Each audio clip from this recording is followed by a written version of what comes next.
So you can imagine that the SQ series would be at home in any recording environment, including 2-inch tape machines if you're so inclined. Now, I understand this would be quite a fringe environment, as most folks are going to use a DAW like this.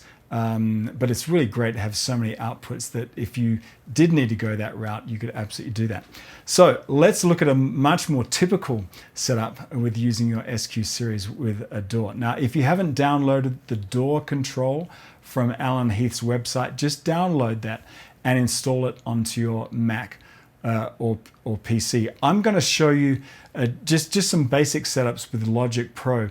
But because there's so many different types of DAWs out there, I'll leave you to experiment with your own DAW using the demonstrations that I give here under Logic Pro as kind of a guide for, so that you can interpret that and use it in your own custom setup.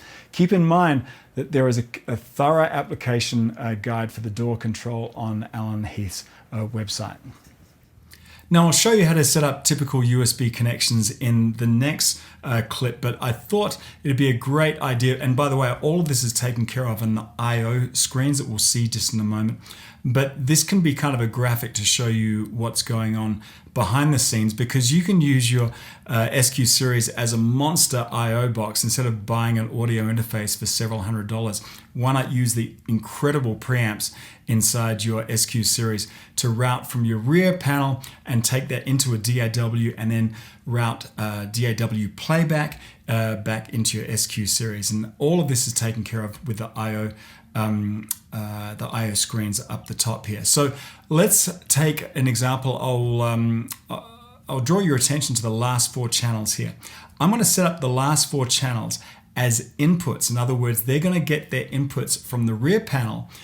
Inputs 1 through 4 are going to come into those channels, and then all of that is taken care of on this screen. You can see inputs 29 through 32 have their inputs from the locals 1, 2, 3, 4. The last 4 channels there are getting their inputs from the rear panel, and then I can set that to go out to our DAW, and all of that is taken care of on the output screen, the direct outputs through USB. So you can see that flow. The rear panel is coming into these channels, and then that's going out to your DAW so that you can plug anything you like in the rear panel and bring that directly into your DAW.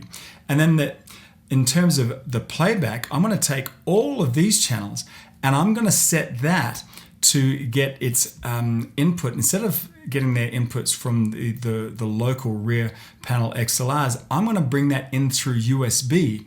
And so that all of that DAW playback will come in those channels, and all of that is taken care of on this screen in terms of the inputs and the USB.